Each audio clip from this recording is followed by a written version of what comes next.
अस्सलाम वालेकुम नाज़रीन, मेरा नाम अना यूसुफ है। आप देख रहे हैं प्रोग्राम सिटी एट 10। आज के प्रोग्राम में बहुत अहम मालूमात हम आपके साथ शेयर करने वाले हैं। खाने में क्या खाना चाहिए, क्या नहीं खाना चाहिए, कब खाना चाहिए, कब नहीं खाना चाहिए, ये तमाम चीज़ें आपके साथ शेयर करने का मकसद क्या होता है कि आप हेल्दी रहें, तंदुरुस्त रहें, सेहतमंद रहें। जो आप खा रहे हैं उसका एटलीस्ट आपको फ़ायदा पहुँचे। आजकल महंगाई का दौर है, मतलब आप अच्छी चीज़ें लेकर आएँ और आप वो उस तरह से खा रहे हैं कि उसका आपको फ़ायदा पहुँचने के बजाय नुकसान पहुँच रहा है, तो वो तो बिल्कुल ठीक नहीं है ना। तो हम आज आपको गाइड करेंगे। अच्छा, इसमें आज की गुफ्तगू में जो हमारा मेन टॉपिक रहेगा वो है जी फैट्स। बहुत सारे लोग समझते हैं जो कि डाइट कॉन्शियस होते हैं कि फ़ैट्स जो हैं जिसको हम चिकनाई भी कहते हैं, अपनी खुराक से बिल्कुल निकाल दें। अब अगर आप फैट्स निकाल देंगे, सबसे पहले तो ये जानेंगे ना कि फ़ैट्स हमारी बॉडी के अंदर करते क्या हैं, कितना अहम कंपोनेंट हैं, और अगर हम बिल्कुल इसको एलिमिनेट कर देते हैं तो फिर हमारी बॉडी के साथ क्या होता है। अब डाइट के चक्कर में कुछ लोग कहते हैं फ़ैट तो बिल्कुल ही डाइट में से अपनी निकाल दो, खाने में कोई ऐसी चीज़ नहीं खानी जो आप जिसमें फ़ैट बहुत ज़्यादा हो। तो फ़ैट हमारी बॉडी में करते क्या है, कितना फ़ैट हमें डे में लेना चाहिए, और अगर हम बिल्कुल एलिमिनेट कर देते हैं तो उसका नुकसान क्या हो सकता है। इसके साथ साथ वो लोग जो कि कहते हैं कि जी अच्छा हम अब खाना बना रहे हैं लेकिन हम उसको दूसरे तरीके पे शिफ्ट कर रहे हैं, ज़्यादा एयर फ्रायर पे लोग चले गए हैं, प्रॉपर कुक करने से, ऑयल डालने से लोग कहते हैं कि अपनी चीज़ों को कन्वर्ट करते जाएं। वो प्रैक्टिस कैसी है। इसके साथ साथ अगर आप अच्छे तरीके से वेट रिड्यूस करना चाह रहे हैं तो वो तरीका क्या है। हमें ज्वाइन किया है जी वर्दा सिकंदर ने, माहिर ग़िज़ायात है, अपने प्रोग्राम में वेलकम करेंगे। अस्सलाम वालेकुम वर्दा। वालेकुम अस्सलाम। कैसी हैं आप? आई एम गुड, आप बताएं, हाउ आर यू? अल्हम्दुलिल्लाह, थैंक यू सो मच, बहुत बहुत शुक्रिया आपके टाइम के लिए। हमारा आज का टॉपिक है फ़ैट्स। जी तो जी। फ़ैट्स होता क्या बेसिकली? अच्छा, फैट्स जो हैं वो यूजुअली एक मोस्ट इम्पॉर्टेंट फूड ग्रुप जो हमारी डेली लाइफ के लिए बहुत ज़्यादा इम्पॉर्टेंट है। अच्छा ना, इधर ना मैं एक चीज़ मेंशन करना चाहूँगी। देखिए, हर फूड ग्रुप की अपने लिहाज से एक ज़रूरत है, और जो 5 मेजर फूड ग्रुप्स है, carbohydrates, proteins, fats, fruit and vegetable, dairy, अगर फैट्स को फूड कंपोनेंट बनाया गया है और एक मेजर हमारी डाइट का रोल इसके अंदर, तो that mean it is really important. Yes. अब होता ही है कि यूजुअली लोगों के दिमाग में एक थॉट होती है फैट फ्री डाइट। जब क्लिनिक पे एक पेशेंट लैंड करता है तो आते सार कहता है, डॉक्टर वर्दा मैंने 3 साल फैट अपनी ज़िंदगी से निकाल के देख लिया है लेकिन मुझे वेट पे फ़र्क नहीं पड़ा, मुझे फ़ायदा नहीं हुआ, अब आज मेरे बाल गिर रहे हैं, स्किन ख़राब हो रही है, मसल जो है वीक हो रहा है। अच्छा, अब सबसे पहले तो मैं बताऊँगी फ़ैट की इंपॉर्टेंस क्या है। हाँ। अच्छा, फ़ैट जो है वो हमारी बॉडी के लिए बड़ा इंपॉर्टेंट है। फ़ैट के मुख्तलिफ इंपॉर्टेंट रूल्स हैं, जिसमें सबसे बात पहली की जाए तो इट इज़ द प्रोटेक्टिव। ख़ास तौर पे प्रोटेक्शन बड़ी ज़बरदस्त प्रोवाइड करता है। हमारा जो ब्रेन है, हमारा हार्ट है, हमारी किडनी है, ख़ास तौर पे हमारी ओवरीज हैं, हमारे जितने डिटॉक्सिफाइंग ऑर्गन्स हैं, उन सब के साइड पे एक शील्ड बनी हुई है जो कि प्रोटेक्टिव शील्ड है। उसके अंदर कोई इस तरह के टॉक्सिन्स एक्सपोजर को बहुत ज़्यादा नहीं होने दे रही। अब ये जो प्रोटेक्टिव शील्ड है ये हेल्दी फैट की बनी हुई है। इसी तरह हम बात करें अपनी बॉडी के अंदर इंसुलेशन की, हमारी बॉडी को सर्दी से बचना, गर्मी से बचना, बॉडी के क्लाइमेट के साथ मेंटेनेंस रहना, उसके लिए फ़ैट बहुत ज़्यादा ज़रूरी है। ख़वातीन के जितने हार्मोन्स हैं, हमारी बॉडी में जितने हेल्दी हार्मोन्स हैं जो हमारी बॉडी के अंदर जिनका बड़ा मेजर रोल है, वो सब हेल्दी फैट से बने हुए हैं। उसके साथ साथ खूबसूरत स्किन हम सबकी ख्वाहिश है। तो आप देखिए कि अगर स्किन के अंदर से हेल्दी फैट, देखिए हमारी अब बहुत सारे लोग हैं आजकल फैट लॉस कर करके फिर बाद में मुख्तलिफ सर्जरीज करा के मुख्तलिफ जगहों पे फैट की क्राफ्टिंग कराते हैं, क्योंकि फैट जो है वो हमारी बॉडी को एक स्टैटिक रखता है, खूबसूरती प्रोवाइड करता है, और उसके बाद बॉडी टोनिंग के हवाले से फैट जो है वो बड़ा इंपॉर्टेंट है। तो इसलिए फैट तो बहुत ज़्यादा इंपॉर्टेंट है, लेकिन it is very important right fat. Right fat को जो लेना है वो बहुत ज़रूरी है। इस पर अब हम आगे फर्दर फिर डिस्कस गुड फैट फिर आ जाएं। गुड फैट क्या होता है? अच्छा, अगर हम गुड फैट की बात करें तो अब मैं बताऊंगी कि क्या डिफरेंस है पहले, फिर लोगों के लिए गुड फैट असेस करना ज़्यादा आसान हो जाएगा। हमारे पास 2 तरह के फैट होते हैं, एक होता है गुड फैट, एक होता है बैड फैट। गुड फैट जिसको आम मेडिकल लैंग्वेज में HDL भी कहा जाता है, हाई डेंसिटी लिपोप्रोटीन। अब जो गुड फैट होता है ना, उसकी बड़ी ज़बरदस्त क्वालिटी है। अना क्या होता है, हम गुड फैट लेते हैं तो गुड फैट हमारी बॉडी में यूटिलाइज हो जाता है और हमारी बॉडी को हेल्थ बेनिफिट्स देता है, जैसे हार्मोनल, इंसुलेशन, और उसके साथ साथ मैंने बात की एनर्जी के हवाले से, और उसके हेल्थ बेनिफिट्स, प्रोटेक्शन, ये सब फ़वाइद है। अब क्या होता है कि अगर बरक्स के बैड फैट जिन्हें हम कहते हैं एलडीएल, अगर हम एलडीएल का इस्तेमाल करते हैं तो वो फैट हमारी बॉडी में जाके ब्लॉक हो जाता है। अब इसकी मिसाल मैं इस तरह दूंगी, एक पाइप है। अब क्या होगा, जो हेल्दी फैट है वो उसकी डेंसिटी हाई लिपोप्रोटीन होता है, वो ब्लड के अंदर से पास कर जाती है और बॉडी के अंदर जाके जमती नहीं है। अब अगर गुड सोर्सेज की बात की जाए तो उसमें हमारे पास सीड्स आ जाते हैं, नट्स आ जाते हैं, लीन प्रोटीन्स आ जाते हैं, देसी घी आ जाता है। बरक्स क्या बातें हम बैड फैट पे, बैड फैट अब जाके क्या करते हैं, लोग कहते हैं कि जी हमने सिर्फ चिकनाई का इस्तेमाल किया था, उसके बाद हार्ट अटैक हो गया है, फैटी लिवर हो गया। अब मसला क्या आता है, होता यह है कि एक पाइप की तरह हमारी बॉडी के अंदर की आर्टरीज हैं, उसमें क्या होता है कि जब हम बैड फैट का इस्तेमाल करते हैं तो बैड फैट क्या होती है हमारी बॉडी के अंदर, अब वो पास नहीं हो सकती, जैसे जितनी चिकनाई है वो फिर ब्लॉक होगी, वो ब्लॉक होगी, क्या होगी, हमारी आर्टरीज की साइडों पे जाके जमना शुरू कर देगी। अब आर्टरीज की साइड पे जब जाके वो जमेगी तो क्या होता है कि वो एक वैक्स लाइक स्ट्रक्चर बना देती है, जैसे कान की मैल है जो चिपक जाती है, इसी तरह वो वैक्स की तरह चिपक जाती है, जिसे हम कहते हैं प्लैक। अब प्लैक क्या होगी कि अब वो ब्लड को पास नहीं करने देगी, जिसकी वजह से एक पाइप है, जैसे उल्ली खड़ी हो जाए तो वो ब्लॉक हो जाता है। इसी तरह ऐसे चिकनाई वाली प्लैक फॉर्मेशन जो हाई कोलेस्ट्रोल की वजह से, ऐसी अब चिकनाई की ज़्यादा चीज़ें कर रही हैं जो आंतरों के साथ साथ साथ चिपकती जा रही हैं, तो उसकी वजह से अब एक टाइम आएगा वो ब्लॉक होता रहेगा। और अब एक वॉल, जब पूरी एक आर्टरी ब्लॉक हो जानी है तो ऑटोमेटिकली वो ब्लड की सप्लाई नहीं दे पाएगी, तो फिर वो वाला सीन होगा, बैठे बैठे हार्ट अटैक हो गया है, एंजाइना हो गया है, फैटी लिवर हो गया है। अब वो बॉडी को बाहर की तरफ से ब्लॉकेज देना शुरू कर देगा और उस फैट के इस्तेमाल बॉडी के अंदर ख़त्म हो जाएगा। आप ये देखें कि ये तमाम चीज़ें जिनको हम इग्नोर कर देते हैं वो कितना बड़ा मसला बन जाती है। ट्रांस फैट की एक टर्म यूज़ की जाती है, वो क्या होता है? अच्छा, ट्रांस फैट्स जो हैं वो हम अक्सर औकात सुनते हैं। अब ट्रांस फैट क्या होता है कि हम लोग जो है वो फैट्स को जब डिवाइड करते हैं तो उसमें हमारे पास दो तरह के फैट्स, सैचुरेटेड, अनसैचुरेटेड फैट्स। अब ट्रांस फैट्स क्या होते हैं कि ऐसे सैचुरेटेड फैट्स जो कि अनहेल्दी सोर्सेज से आते हैं और वो बॉडी के अंदर यूटिलाइज नहीं हो पाते और ब्लॉक हो जाते हैं, उनका ट्रांसफ़र एक्चुअली बहुत मुश्किल हो जाता है। अब उसकी वजह से क्या होता है कि जब वो बॉडी के अंदर यूटिलाइज नहीं हो पाते तो वो मुख्तलिफ नुकसानात। अब मज़े की बात बताऊँ, ट्रांस फैट हम खुद बनाते हैं। ट्रांस फैट हम किस तरह बनाते हैं, फॉर एग्जाम्पल अब आपने इस्तेमाल देसी घी ही किया अपनी खाने के अंदर, आपने इस्तेमाल जैतून का तेल ही किया है जो कि गुड फैट्स हैं, लेकिन अगर इन ऑयल्स को बहुत ज़्यादा कुक करते हैं, बहुत ज़्यादा हीट करते हैं, तो उनके अंदर मौजूद जो हेल्दी बॉन्ड्स हैं वो बॉन्ड्स ब्रेक हो जाते हैं और अल्टीमेटली वो ट्रांस फैट में कन्वर्ट हो जाते हैं। अगर आप चीज़ों की बहुत ज़्यादा तलाई करते हैं, ऑयल को आप जितना हीट करते हैं वो ट्रांस फैट हो जाते हैं। ये बनास्पति घी जो हम इतने ज़्यादा इस्तेमाल करते हैं और बेकरी आइटम्स में ख़ास तौर पे बहुत ज़्यादा यूज़ किए जाते हैं, ड्रेसिंग के लिए बहुत ज़्यादा यूज़ किए जाते हैं और उन्हें बेशक आप बेक्ड फॉर्म में ले रहे हैं और वो हीट हो रहे हैं, तो उसकी वजह से क्या होता है कि वो ट्रांस फैट्स फिर कल को आपकी बॉडी में जाके मुख्तलिफ। अब आपकी बात से मैंने ये अंदाज़ा लगाया कि हमें बहुत ज़्यादा देसी घी या आपने कहा इस्तेमाल करें, हमें तो लगता है हम हेल्दी चीज़ें इस्तेमाल करें, गुड फैट है। अगर उसको बहुत ज़्यादा पका लिया जाएगा, आपने रोटी पे लगाया और अच्छे से पका लिया, उससे बेहतर ये है कि आप रोटी उतार के उसको ऊपर लगा लें। बिल्कुल। अच्छा देखो, एक चीज़ है ना, जब हम बात करते हैं पुराने दौरों की, हमारी माएँ, हमारे एंसेस्टर्स बहुत ज़्यादा देसी घी का इस्तेमाल करते थे, वो फिट भी थे, उनकी स्किन्स भी खूबसूरत थी। अब यूजुअली होता यही था कि बहुत ट्रेंड होता था रोटी चौपड़ने वाला एक कॉन्सेप्ट, एक बड़ा खूबसूरत कॉन्सेप्ट होता था कि रोटी तवे से उतरी है तो इवन कभी उस पर बटर लगा दिया जाता था, कभी एक चाय का चम्मच देसी घी लगा दिया जाता था। अब वो इतना नुकसान नहीं देनी जितना आप उस रोटी की तलाई कर रहे हैं। अब ये जो हम पराठे खा रहे हैं या फिर आजकल मुख्तलिफ तरह के लोग रोटियां और रेसिपीज जो बनाते हैं उसमें हीट वाला फैक्टर बहुत ज़्यादा आ जाता है, तो इसलिए देसी घी जो है उसको as it is olive oil आपने इस्तेमाल करना है, उसको तो आपने हीट ही नहीं करना।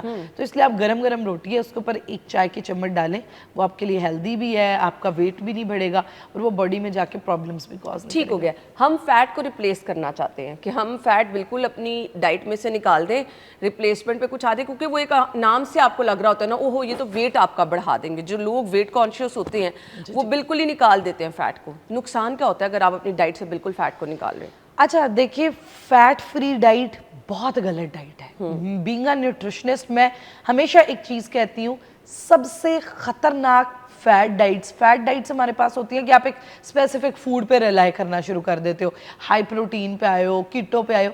उन सब में जो सबसे ज़्यादा नुकसानदेह डाइट है वो फैट फ्री डाइट है।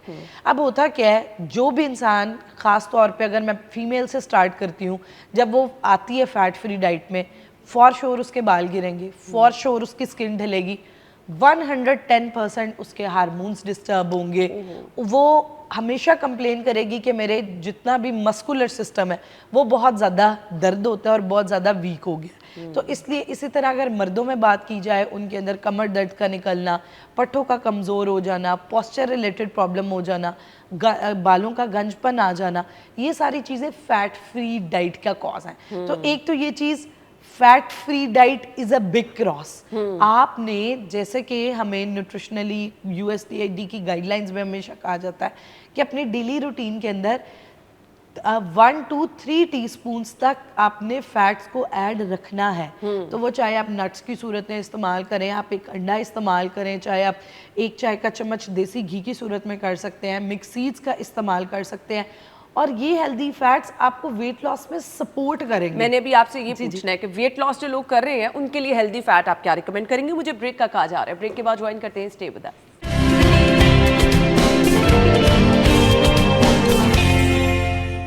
Welcome back once again. Warda Sikandar हमारे साथ मौजूद है, गुफ्तगू का सिलसिला आगे बढ़ाएंगे। अगर आप अपना वेट कम करना चाह रहे हैं तो वर्दा ने ये तो कह दिया बिग क्रॉस है कि अगर आप फैट्स बिल्कुल निकाल रहे हैं, इस पे बिग क्रॉस है, बिल्कुल नहीं निकालना आपने, तो फिर गुड फैट कौन से हैं जो कि आपका वजन भी नहीं बढ़ाएंगे और वो जो डेफिशिएंसी हो जाती है फैट एलिमिनेट करने की वजह से वो भी नहीं होगी। जी फत। अच्छा, देखिए, बिग क्रॉस जैसे कि आपने पहले कहा, तो हमने वेट लॉस भी करना है लेकिन फैट्स भी नहीं निकालने और अपनी हेल्थ को भी मेंटेन रखना है। करना ये है कि आपने अपनी डाइट के अंदर, जब आप वेट लॉस कर रहे हैं, 4 चीज़ों को बिल्कुल भी बंद नहीं करना, उससे आपके हेल्दी फैट्स भी श्योर रहेंगे। सबसे पहले don't forget to take a 1 boil egg in breakfast, क्योंकि जो एग योक है उसके अंदर HDL की बहुत अच्छी क्वांटिटी मौजूद है, हाई डेंसिटी लिपोप्रोटीन है, जिससे क्या होगा कि वो हेल्दी फैट्स भी हैं और आपकी रिक्वायर्ड कार्डियोवैस्कुलर हेल्थ के लिए आपको फैट्स मिल जाएंगे।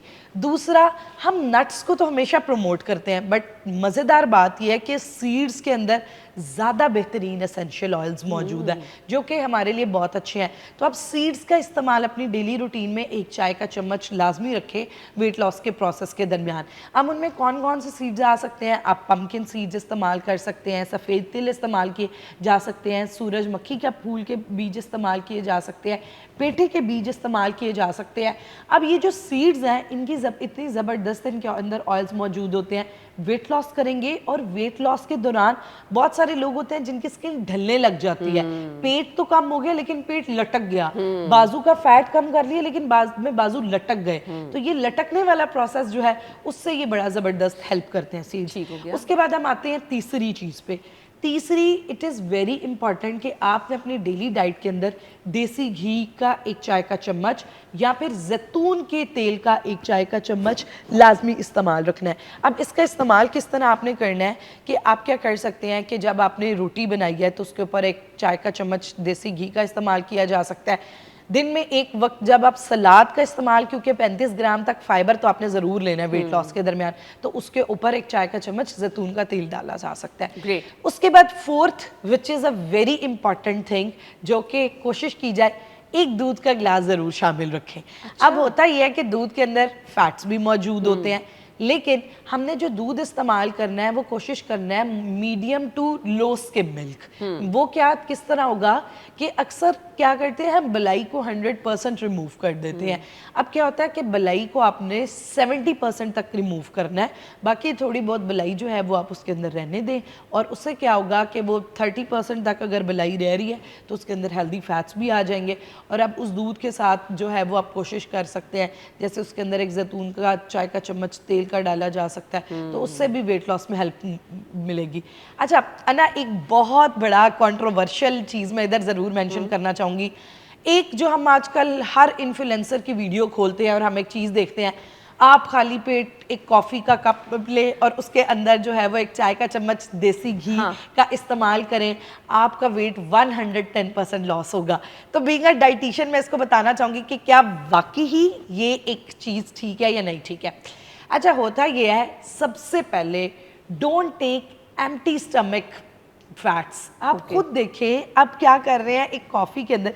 अब इस चीज़ का बेनिफिट सिर्फ एक होता है कि वो लोग जिनका वेट गट रिलेटेड है, उनका कब्ज़ बहुत ज़्यादा रहती है, आंतड़ें साफ नहीं होती। शुरू में क्या होता है कि इससे 3-4 किलो बड़ा अच्छा वेट गिर जाता है। तो हम क्या करते हैं कि इस हैबिट को बड़ा प्रोलॉन्ग करते हैं। अब सबसे बड़ी गलती होती है कि आपने वेट लॉस के दौरान कभी भी फैट्स का इस्तेमाल अपनी पहली मील या दिन के स्टार्ट में नहीं करना। अब क्या होता है कि जब आप दिन का आगाज फैट से करेंगे, जो भी चीज़ आप दिन के आगाज में लेते हैं ना, उसका जो पर्सपेक्टिव है, कॉन्सिक्वेंसेस पूरा दिन आपके जिस्म पे रहेंगे।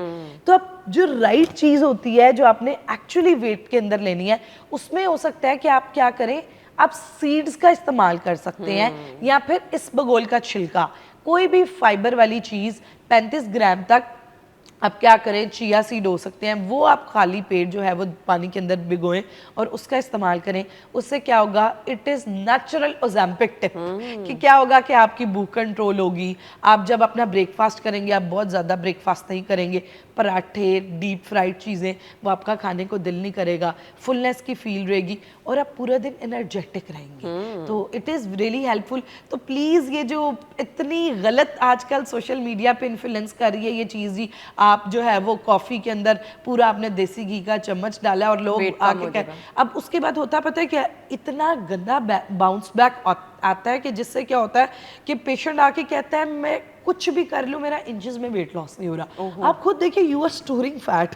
डेली एक चाय का चम्मच आप डायरेक्ट कॉफी के अंदर डाल के वो पी लें। कब्ज के लिए, गट के रिलेटेड के प्रॉब्लम के लिए या पोस्टपार्टम रिलेटेड, हाँ it is a helpful tip, but don't take it for the weight loss.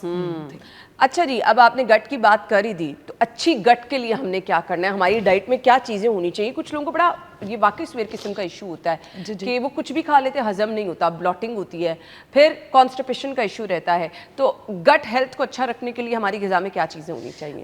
Very amazing question. मैं हमेशा कहती होती हूँ हमारे जिस्म में सबसे ज़रूरी जो चीज़ है वो हमारी स्टमक है, ये हमारी गट है। बॉडी का इंजन फिक्स है ना, तो आप बिल्कुल ठीक है। अच्छा, एक किधर ना मैं चीज़ कोट करना चाहूँगी, हम अक्सर सुनते हैं कई लोग इतना ज़्यादा खाते हैं, पत्थर हजम उनका स्टमक होता है, ना उनका वेट बढ़ता है, ना उन्हें हेल्थ इश्यूज होते हैं और वो maintain. This is all because they maintain their gut very well. अब गट को बेहतर मेंटेन करने के लिए सबसे पहले जो चीज़ इंपॉर्टेंट है वो ये आती है, हमारा जो स्टमक है ना, अल्लाह ताला ने इस नेचर में बनाया हुआ है कि उसको 80% आपने अल्कलाइन रखना है, 20% आपने उसको एसिडिक रखना है। अब 80% अल्कलाइन रखने के लिए क्या चीज़ें इंपॉर्टेंट है और आपको क्या खाना होगा। अब जब हम गुड प्रोटीन्स इस्तेमाल करते हैं, गुड फैट्स इस्तेमाल करते हैं, ऐसी कार्बोहाइड्रेट्स जिसके अंदर मल्टीग्रेन्स शामिल है, वो हमारी गट के अल्कलाइन लेवल को मेंटेन रखते हैं। लेकिन बरक्स दूसरी तरफ कुछ ऐसी ग़िज़ाएं हैं जो हमारे मैदे को ज़्यादा एसिडिक बना देती हैं, जिसमें डीप फ्राइड गुड्स आ जाती हैं, कैफ़ीन का ज़्यादा इस्तेमाल आ जाता है। 3 सफ़ेद जहर बहुत जल्दी हमारी गट को एसिडिक करते हैं, सफ़ेद चीनी, सफ़ेद आटा और ज़रूरत से ज़्यादा सफ़ेद नमक। अब देखिए, जितना ज़्यादा आप अपनी गट को अल्कलाइन के बजाय एसिडिक करता जाएंगे, आपके खाने का हजम करने का प्रोसेस स्लो डाउन होता जाएगा और हमारा जो स्टमक है उसके अंदर बहुत सारे माइक्रो न्यूट्रिएंट्स अब्जॉर्ब होते हैं।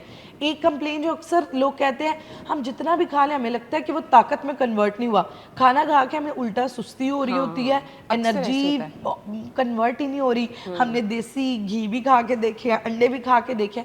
अब क्या होता है कि आप अपने स्टमक के नेचर को ठीक नहीं रख रहे, तो अपनी स्टमक की नेचर को ठीक रखना बहुत ज़्यादा इंपॉर्टेंट है। उसके साथ अब आप बहुत ज़रूरी है कि आप अपनी डिटॉक्सिफिकेशन करते रहें। चलें, अगर आपने बाहर से जंक खा लिया है, in a blue moon being a human हम सारे खा लेते हैं, तो उसके साथ इंपॉर्टेंट है फिर आप उस गट को डिटॉक्सिफाई करें। ग्रीन टीज़ का इस्तेमाल किया जा सकता है, डिटॉक्स पानी इस्तेमाल किया जा सकता है। बाकी fibre is a magical thing. आप अगर अपनी ज़िंदगी में अपने स्टमक हेल्थ को बेहतर रखना चाहते हैं, उसके लिए बहुत इंपॉर्टेंट है कि आप फाइबर लेवल अब मुझे आपसे पूछना है कि फाइबर रिच फाइबर कंटेंट कौन सा होता है, हमने वो कौन सी चीज़ें यूज़ करनी है जिसमें फाइबर बहुत ज़्यादा और हमारी गट के लिए बेहतरीन रहेगा। लेकिन अभी मुझे ब्रेक की तरफ जाना है। 3 चीज़ें वर्दा ने कहा कि जहर हैं, 3 सफ़ेद चीज़ें। सफ़ेद चीनी, सफ़ेद आटा और सफ़ेद सफ़ेद नमक। नमक। ये 3 चीज़ें प्लीज़ अपनी डाइट में, ख़ास तौर पे बच्चों में, बड़ों में, हर एज में ये आपके लिए नुकसानदेह है। तो अगर एलिमिनेट नहीं कर सकते तो इनकी मिकदार ना होने के बराबर कर दें, अदरवाइज़ ये बहुत बड़ा नुकसान हो सकती है। ब्रेक के बाद आते हैं हमारे साथ।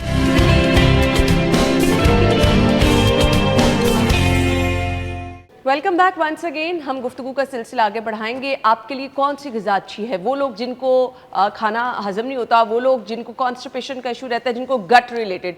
तो वर्दा ने कहा कि फाइबर बहुत बड़ा गेम चेंजर हम कह सकते हैं। गेम चेंजर चीज़ है, बिल्कुल जी। फाइबर के लिए हमें करना क्या है? अच्छा, फाइबर के लिए हमें करना ये है, एक तो ये है कि हमने अपना नाश्ता जो है उसको हाई फाइबर बनाना है। अब अपने हर रेसिपी को आप हाई फाइबर बना सकते हैं।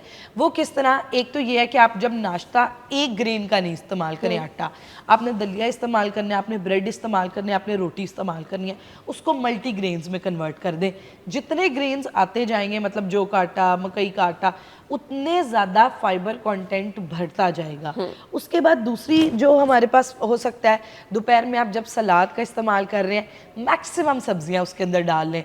आप बंद गोभी डालें, खीरा डालें, इवन मैं कहती हूँ हमारे सैलड्स में आप लौकी डाल सकते हैं, आप उसके अंदर गाजरें डाल सकते हैं। जो जो चीज़ें आप, इवन शलजम है उसके अंदर बड़ा अच्छा फाइबर का कंटेंट मौजूद है, तो आप इन तमाम मैक्सिमम वेजिटेबल्स को उसके अंदर डालें। उसके बाद फाइबर जो है वो हमें सीड से बड़ी अच्छे अमाउंट में मिलता है, आप चिया सीड से इस्तेमाल कर सकते हैं। उसके साथ साथ आजकल एक ट्रेंड है, हम पील्स रिमूव कर देते हैं, फलों के छिलके। हमेशा जो फ्रूट जूस है उसके बरक्स फल को प्रमोट किया जाता है, वो it is just because of उसके फाइबर की वजह से।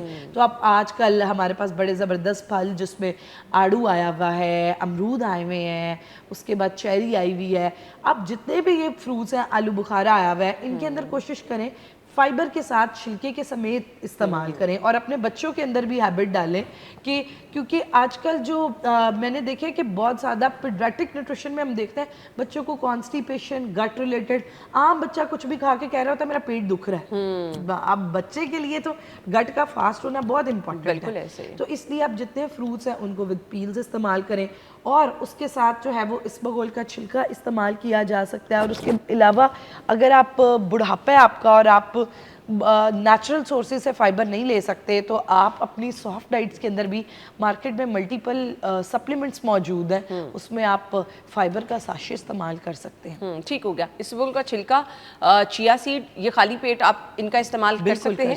एक गिलास पानी में आप मिक्स करके पी लें। एग्जैक्टली। इसके साथ इधर एक रेसिपी बताना चाहूँगी। वो लोग जिनको प्रोलॉन्ग्ड यूरिक एसिड का मसला रहता है, हाइपर कोलेस्ट्रोलीमिया, उनका कोलेस्ट्रोल नहीं गिरता, उनको कॉन्स्टिपेशन बहुत ज़्यादा रहती है, ये तीनों अप द मार्कर बहुत बड़े प्रॉब्लम्स है। इसमें एक रेसिपी मैं बताऊंगी जो कि एक हाई फाइबर ड्रिंक है। आपने क्या करना है कि रात को आप क्या करें कि एक गिलास पानी के अंदर, नॉर्मल रूम टेम्परेचर पानी के अंदर, आपने क्या करना है, एक चाय का चम्मच इसबगोल का छिलका, उसके साथ एक चाय का चम्मच फ्लैक्स सीड्स, और उसके साथ आपने क्या करना है कि थोड़ा सा चिया सीड्स, इनको भिगो देना, तीनों चीज़ों को। अब सुबह क्या करना है, खाली पेट आप इनको ब्लेंड कर लें ग्राइंडर के अंदर। फ्लेवर के लिए आप थोड़ा सा लेमन या थोड़ा सा ब्लैक सॉल्ट इस्तेमाल कर सकते हैं। और इसको जो है वो आप रेगुलर बेसिस पे अगर आप इस्तेमाल करेंगे तो आप यकीन मानिए आपका कॉन्स्टिपेशन का मसला है, आपका हाइपर कोलेस्ट्रोलीमिया, यूरिक एसिड, उसके लिए ये बड़ा ज़बरदस्त चीज़ है। और सबसे ज़्यादा वो लोग जो कहते हैं हमारे उठते सार जोड़ों में दर्द होता है और जोड़ मूव नहीं करते, वो अब ये क्या, ये जितने तीनों मैंने मसले बताए हैं, कोलेस्ट्रोल का मसला है, यूरिक एसिड का मसला है, इसकी वजह से मोबिलिटी ऑफ जॉइंट, तो अब क्या होता है जो फ्लेक्सिट जो होते हैं उसका जो गूदा उसके अंदर फूल जाएगा, अलसी का फूल जाएगा और फाइबर का। अब ये तीनों मिलके आपकी बॉडी के अंदर एनर्जी, फ्लेक्सिबिलिटी और इसके लिए बड़ा हेल्प। ज़बरदस्त जी, ज़बरदस्त, बहुत अच्छी चीज़ आपने बता दी। ये डिटॉक्स वाटर आजकल मैं हर किसी के हाथ में देखती हूँ, करता क्या हमारी बॉडी के साथ? डिटॉक्स वाटर जो है वो मोस्ट इम्पॉर्टेंट एलिमेंट इसमें यह है कि डिटॉक्स वाटर कभी भी वेट लॉस नहीं करता। हाँ, ये अब आपको, और जिसको मैंने पीते देखा वो ये कहते हैं इससे वेट लॉस होता है। अच्छा, मैं अब आपको बताती हूँ। होता ये है कि ये हमारी बॉडी के अंदर रिटेन्ड वाटर जो है उसको निकालने में हेल्प करता है। अक्सर लोग 4 दिन के बाद जब डिटॉक्स पानी पीते रहते हैं तो उनको डायरिया हो जाता है। अब होता ये है कि ये क्या करता है हमारी बॉडी के अंदर, अब देखिए अल्लाह ताला ने हमारे अंदर जो डिटॉक्सिफाइंग ऑर्गन्स बनाए हैं ना, हमारी किडनी है, लिवर है, इनके अंदर नेचुरल डिटॉक्सिफाइंग चीज़ें डाली गई हैं। हर रोज़ जब आप एक पानी का ग्लास पी रहे हैं, एक कप कॉफ़ी पी रहे हैं, कोई भी चीज़ डाल रहे हैं, किडनी के अपने अंदर ग्लोमेरुलर फिल्ट्रेशन लेवल मौजूद है, वो फिल्टर कर रही है, उसको हर चीज़ फिल्टर का पता है। डिटॉक्सिफिकेशन के लिए जो सबसे इंपॉर्टेंट चीज़ है which are Islam always promotes is fasting.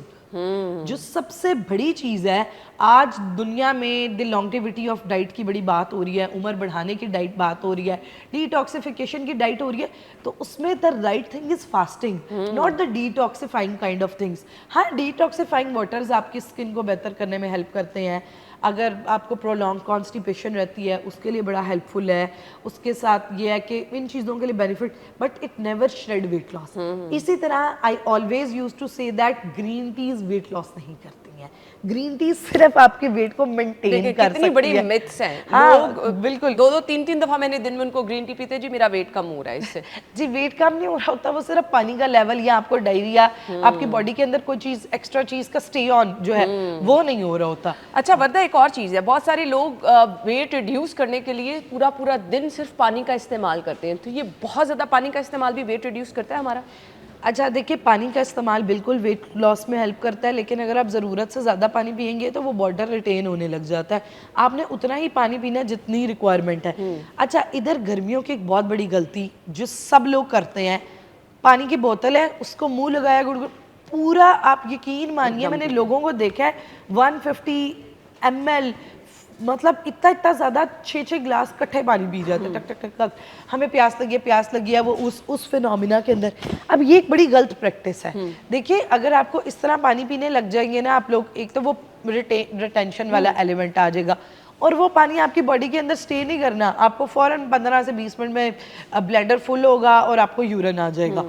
अब जो राइट वे है पानी पीने का, एक तो जो कहा गया है आप 8 से 10 गिलास पानी का इस्तेमाल करें, दूसरा ये है कि आप सिप सिप पानी लें, जो 3 घूंटों में पानी को बैठ के आराम आराम से कहा गया पानी का, जो पानी की जिन जगहों पे ज़रूरत है वो पानी वहाँ तक पहुँचे, ना कि वो डायरेक्ट ब्लैडर में जाके लैंड करे और डायरेक्ट आपको यूरिन आ जाए और आप स्टिल यू आर डिहाइड्रेटेड। ये प्रॉब्लम हो सकती है जी, तो इस चीज़ का आपने ख्याल रखना है। अच्छा जी, ब्रेक ले लें, ब्रेक के बाद हम वापस आते हैं तो गुफ्तगू का सिलसिला आगे बढ़ाएंगे, हमारे साथ रहिएगा।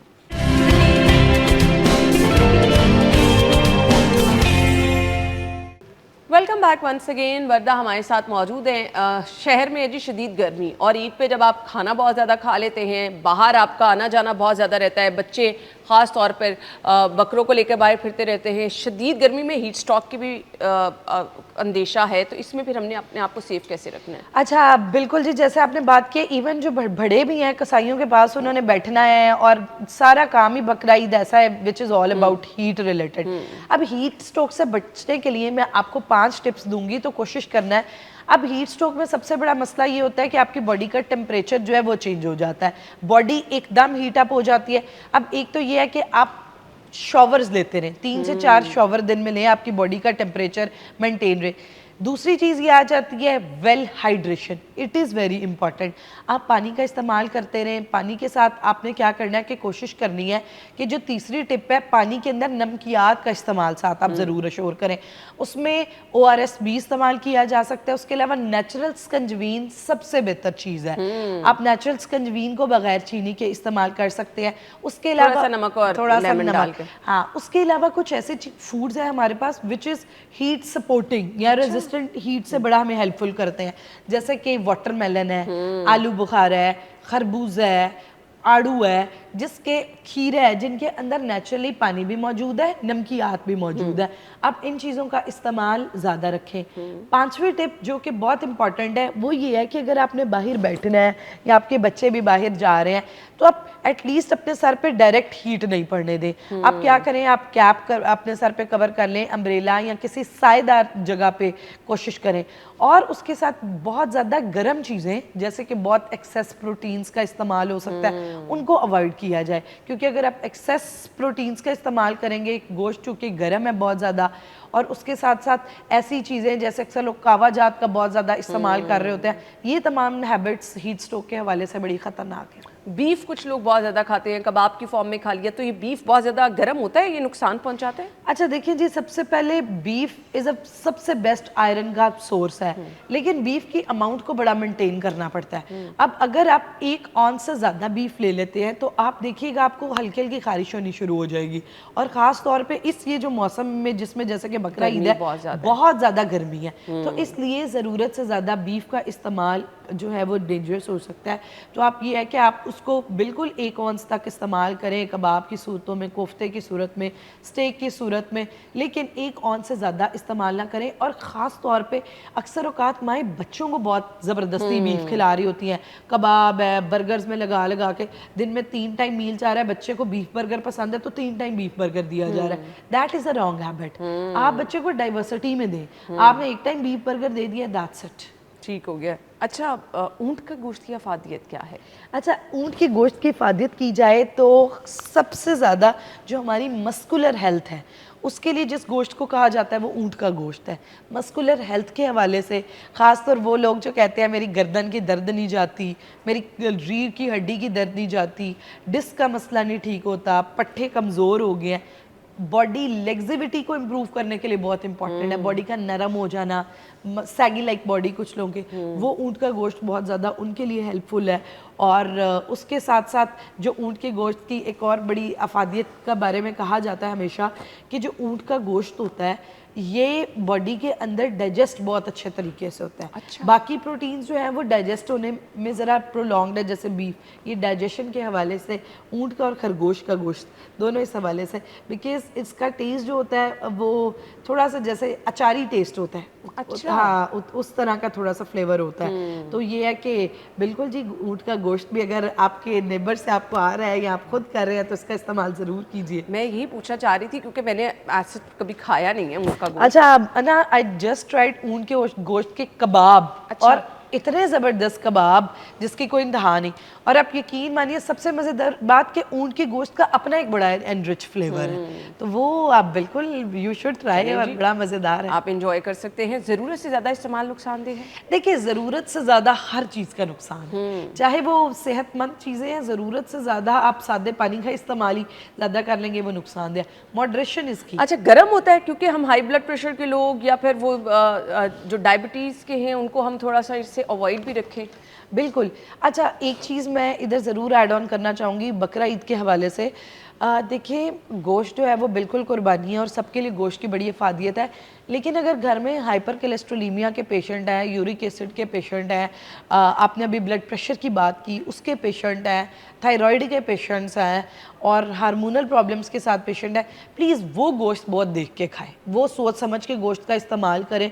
बिल्कुल ईद है, कॉन्सेप्ट है, लेकिन एक चीज़ आपने कोशिश करनी है कि जैसे कि आप जो मटन है वो आप ज़रूर इस्तेमाल कर सकते हैं, बिकॉज़ उसके अंदर बहुत ज़्यादा जो है वो प्रोटीन मौजूद है, लेकिन बहुत ज़्यादा नहीं। बीफ के बरक्स बीफ में आयरन बहुत ज़्यादा है, तो वो ब्लड प्रेशर और उन सारी चीज़ों के लिए।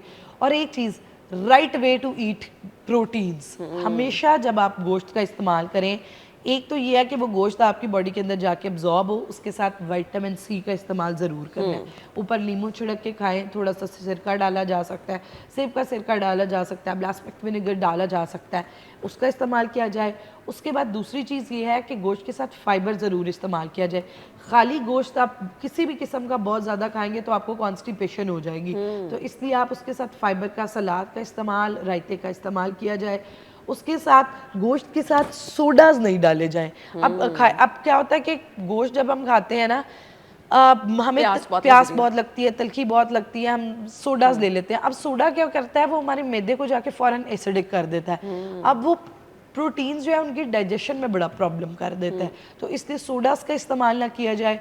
और उसके अलावा एक और बड़ी इंपॉर्टेंट चीज़ है, वो ये है कि please make your cooking habits right. आप खाने को पकाएं ठीक तरह। पकाना और स्टोरिंग भी न्यूट्रिशनल पॉइंट ऑफ व्यू से उतना ही मैटर करता है जितना आपने हेल्दी खाना है। आप खाने को बहुत ज़्यादा भूने ना, शेलो फ्राइंग, स्टीम फ्राइंग, वो आजकल बहुत ज़बरदस्त चीज़ है, उसकी तरफ आप आ जाएं। उसके साथ जो दूसरी चीज़ है वो ये है कि प्लीज़ डोंट स्टोर गोश्त। आप जब गोश्त को बहुत ज़्यादा स्टोर कर रहे हैं और वो गोश्त ड्रिप कर रहा है, उसके अंदर से वो खून निकल निकल के फ्रीज़र में 6-6 महीने पड़ा रहा है, तो वो गोश्त, नीले गोश्त का कोई फ़ायदा नहीं। अच्छा, वो गोश्त ऐसे ही है जस्ट लाइक अ च्युइंगम। आप यानी बबल इसका गम खून सारा बह गया। खून सारा बह गया, उसकी जितनी अफादियत है वो इतने टेम्परेचर पे जब आपने इसको इतना प्रोलॉन्ग फ्रीज किया। हाँ, और दूसरी चीज़ ये कि गोश्त को कभी भी धो के नहीं स्टोर करें। कि अच्छा। मतलब बहुत सारे लोग होते हैं वो उसको पहले पानी से धोते हैं, खुश्क करते हैं, फिर रखते हैं। एज इट इज़ जिस तरह गोश्त आया है उसको एक शॉपिंग बैग में डाल के या एक मलमल के कपड़े में डाल के आप रख दें, वो उसका ब्लड जो है वो मिनिमम ड्रिप करें। और बाकी फ्रेश मीट की जैसे कोई अफादियत नहीं, आप अपने बच्चों को जैसे ताज़ा गोश्त आप बाज़ार से लेके आते हैं आप वैसे इस्तेमाल करें, उसके फैट्स मेंटेन रहेंगे, उसका आयरन मेंटेन रहेगा, बी कॉम्प्लेक्सेस मेंटेन रहेंगे, और वो जब आप खाएंगे तो आपकी बॉडी के अंदर फील बड़ी एक्चुअली डिफरेंट उसका फ़ायदा भी पहुंचेगा, ये नहीं होगा कि आप जो खा रहे हैं उसका फ़ायदा ही नहीं आपको पहुंच रहा। थैंक यू सो मच वर्दा, आपके टाइम का बहुत बहुत शुक्रिया। वी रियली होप कि हम जो चीज़ें आप तक पहुंचाना चाह रहे थे, हमारा जो आज का टॉपिक था कि मैक्सिमम जो चीज़ें आप खा रहे हैं उनका फ़ायदा आपको पहुंचे, नुकसान ना पहुंचे, और फिर आपके लिए, आपकी हेल्थ के लिए क्या क्या चीज़ें बेहतर हैं। तो आज के शो में हमने डिस्कस किया। Once again thank you so much, अपना ख्याल रखिएगा, हमें इजाज़त दीजिए, अल्लाह हाफ़िज़।